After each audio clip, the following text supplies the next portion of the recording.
Hello guys, तो आज मैं आपके लिए लाया हूँ बॉडी बिल्डिंग की बहुत सारी नई अपडेट्स। तो पहली अपडेट में हम बात करेंगे क्रिस बमस्टेड की, जिन्होंने रिसेंटली अपनी ट्रेनिंग की एक अपडेट डाली है। और हमने क्रिस को अपनी प्रेप के इतने अर्ली पॉइंट पर इतनी हैवी ट्रेनिंग करते हुए पहले कभी नहीं देखा। ये यहाँ बहुत ज़्यादा हैवी ट्रेनिंग कर रहे हैं। वैसे तो पास्ट में जब भी क्रिस ने हैवी वेट्स के साथ ट्रेनिंग करी है तो इसने क्रिस को एक क्लीनर और बहुत क्रिस्प लुक दिया है, और अब तक ये चीज़ क्रिस के लिए बहुत अच्छी रही है। But on the other side heavy weight training में क्रिस कई बार पहले इंजर्ड भी हो चुके हैं, तो ये भी क्रिस के लिए ध्यान देने वाली चीज़ है, क्योंकि बहुत तेज़ी से हम शो के करीब आते जा रहे हैं। बट जिस तरह से ये अभी ट्रेनिंग कर रहे हैं, इन्हें हराना इस बार बहुत ज़्यादा मुश्किल होगा। इस बार क्रिस काफ़ी ह्यूज लग रहे हैं और इनकी बैक की इंप्रूवमेंट एक्सेप्शनल है गाइस। स्पेशली जिस तरह इन्होंने अपनी बैक 2019 से 2020 में इंप्रूव करी, ऐसे लगा जैसे कि एमेच्योर से बिल्कुल प्रो बन गए हैं, वो भी बहुत ही कम टाइम में। और क्रिस इस एरा के सबसे पॉपुलर फिटनेस आइकन हैं। इनके 10.2 मिलियन फॉलोअर्स से भी ज़्यादा हैं इस वक्त। और अगर बिजनेस स्टैंड पॉइंट से देखें तो हायर पावर जो हैं उनको बहुत बेनिफिट है अगर क्रिस चैंपियन रहते हैं तो। Don't get me wrong guys, मुझे नहीं लगता कि क्रिस की विक्ट्री में कहीं से भी पॉलिटिक्स इन्वॉल्व थी या फिर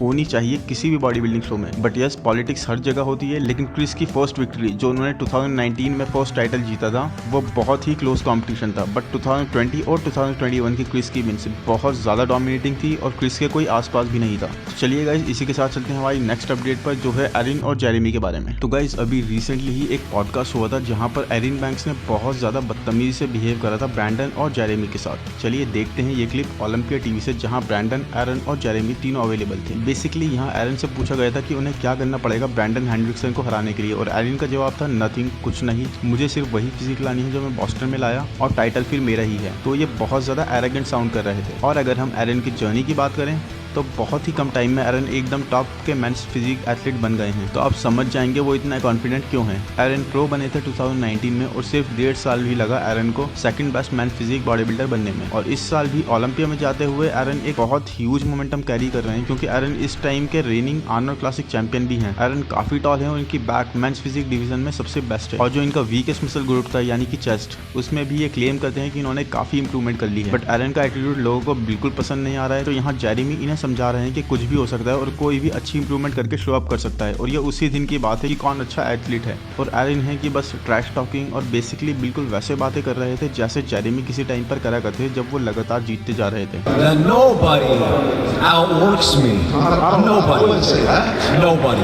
Nobody. और अब देखिए सबसे हीटेड मोमेंट जेरेमी और एरन के बीच की।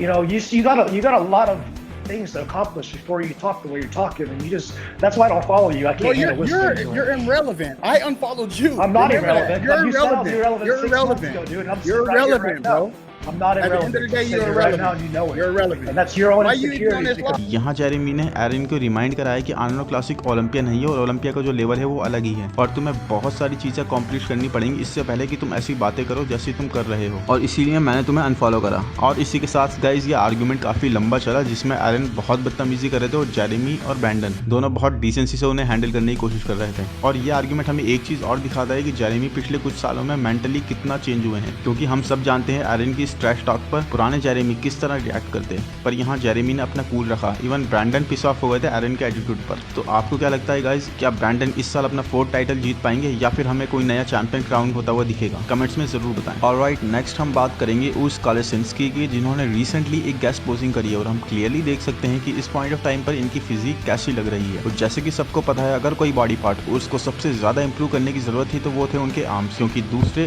क्लासिक फिजिक के एथलीट्स के सामने उनके आर्म्स बहुत स्मॉल लगते थे। एंड बाकी फिजिक की बात करें तो he is pretty good. Great legs, सिर्फ क्वाड्स ही नहीं, हैमस्ट्रिंग्स और ग्लूट्स भी इनके बहुत अच्छे हैं। चेस्ट, काफ्स वगैरह बहुत डिसेंट शेप में है, और but arms not a strong point. But अब ऐसा लग रहा है कि उसने इन्हें सिग्निफिकेंटली इंप्रूव कर लिया है। देखिए इस फ्रंट डबल बाइसेप में काफी ज्यादा इंप्रूवमेंट है इनके ओवरऑल आर्म्स में in terms of size. And I think अगर आप side by side front double bicep लगाओगे इनका लास्ट ईयर का और करंट फिजिक का, तो आप इजीली रियलाइज कर लोगे कितनी सिग्निफिकेंट इंप्रूवमेंट इन्होंने कर ली है। और अब ये प्रीटी सिमेट्रिकल लग रहा है अगर हम इनकी रेस्ट ऑफ द फिजिक से कंपेयर करें तो। आर्म्स का साइज को इंक्रीज करने से इनके प्रोपोर्शन बिल्कुल मैच कर गए हैं। स्पेशली इनके आर्म्स में इनका ट्राइसेप आप देख सकते हैं कैसे हैंग कर रहे हैं। अगेन गाइस ये बहुत यंग है अभी, आई थिंक ये अभी सिर्फ 24 6'4" के हैं और ये इतना ग्रो कर चुके हैं। क्लासिक फिजिक में ओलंपिया में कम्पीट कर रहे हैं और अपने वेट कैप के टॉप पर हैं। तो एक बात तो पक्की है कि उर्स एक जेनेटिक फ्रीक हैं, क्योंकि हर कोई इस एज में ना ही इतना बड़ा लग सकता है और ना ही ओलंपिया जैसे सबसे बड़े स्टेज पर कम्पीट कर सकता है। And I am sure proper training करने से और अपने लैकिंग बॉडी पार्ट पर एक्स्ट्रा ध्यान देने से इनके आर्म्स ग्रो हुए हैं। अगर आप इनके यूट्यूब चैनल पर इनका वीडियो देखेंगे जहाँ पर ये आर्म्स ट्रेनिंग कर रहे हैं अपने कोच के साथ, वहाँ आप देख सकते हैं कि इनके कोच कितना ज़्यादा स्ट्रिक्ट है इनके साथ और इनको ट्रेन करते हुए कौन कौन सी एक्सरसाइज करनी है और किस एक्सरसाइज को कैसे परफॉर्म करना है, सब चीज़ों को बहुत डिटेल में इनको समझा रहे हैं। अगर हम 14 वीक्स आउट के स्टैंड पॉइंट से इनकी कंडीशनिंग देखें तो इनकी कंडीशनिंग काफ़ी सॉलिड है स्टेज पर गाइस क्लासिक फिजिक डिवीजन का अब लेवल ऐसा हो गया है कि हर एथलीट को अपना एक्सट्रीम बेस्ट पर रहना पड़ता है हर वक्त, और ओलंपिया के टाइम तक ये पूरी तरह फील्ड हो जाएंगे और ये अपनी बेस्ट कंडीशनिंग लाएंगे ओलंपिया के स्टेज पर। क्योंकि लास्ट टाइम ये फील्ड तो थे बट आई थिंक कुछ गलत हो गया था क्योंकि इनका पीक वीक परफेक्ट नहीं था और ये काफ़ी फ्लैट साइड पर थे, बट आई एम श्योर ये इस बार इसे इंप्रूव कर लेंगे। एंड यस लास्ट ईयर उस प्लेसिंग में 4th आए थे और वहीं से इन्होंने एक हाइप एक मोमेंटम क्रिएट कर दिया था अपने इस साल के लिए। उसके बाद आर्नोल्ड में भी बहुत अच्छा परफॉर्म किया और कुछ कप जीते इन बिटवीन। एंड इनकी फिजिक में एक गोल्डन एरा का क्लासिक फिजिक का लुक है, यानी कि जो पुराने बॉडी बिल्डर्स का लुक हुआ करता था वैसा लुक है इनकी फिजिक का। एंड आई थिंक इस बार के ओलंपिया में उसका एक चांस है कि ये टॉप 3 क्रैक कर लेंगे और क्रिस और टेरेंस को ज्वाइन कर लेंगे। बट अगेन गाइस इनको डील करना पड़ेगा रमॉन और बियॉन्ड से, जिनके बारे में अभी तक कोई क्लैरिटी नहीं है क्योंकि बियॉन्ड का हमें कंफर्मेशन है ही नहीं कि वो अभी कौन से डिवीजन में कम्पीट करेंगे। बाकी गाइस आपको कैसी लगी ये अपडेट प्लीज कमेंट्स में जरूर बताएं। और अब हम चलते हैं हमारी लास्ट अपडेट पर। तो आज की लास्ट अपडेट में हम बात करेंगे भुवन चौहान के बारे में, जो इस वक्त प्रिपेयर कर रहे हैं मुंबई प्रो के लिए और उन्होंने ये रीसेंट अपडेट डाली अपनी फुल बॉडी की। तो इस अपडेट में हम देख सकते हैं भुवन के शोल्डर्स और डेल्ट्स कितने ज्यादा वाइड लग रहे हैं, साथ ही इनका एब्डोमिनल सेक्शन कितना सकिन हो गया है। तो गाइस ये बहुत अच्छी कंडीशनिंग और डिटेल को नेल कर रहे हैं इस वक्त और अभी तो काफी टाइम बचा है, तो उस वक्त तक आई थिंक ये बहुत ज्यादा अच्छी कंडीशन में आ जाएंगे। स्पेशली आप इनके लेग्स देख सकते हैं गाइस, मेंस फिजिक डिवीजन में लेग्स की कोई रिक्वायरमेंट नहीं होती क्योंकि कोई भी पोज आपके लेग्स के बेस पे जज नहीं करा जाता, ना ही आपको लेग्स के बेस पे पॉइंट मिलते हैं। आप ट्रंक्स पहन के पोजिंग करते हो तो आपके लेग्स दिखते भी नहीं है, बट गाइस जिस तरह के इनके लेग्स हो रहे हैं बहुत ज़्यादा फुल और कंडीशन, तो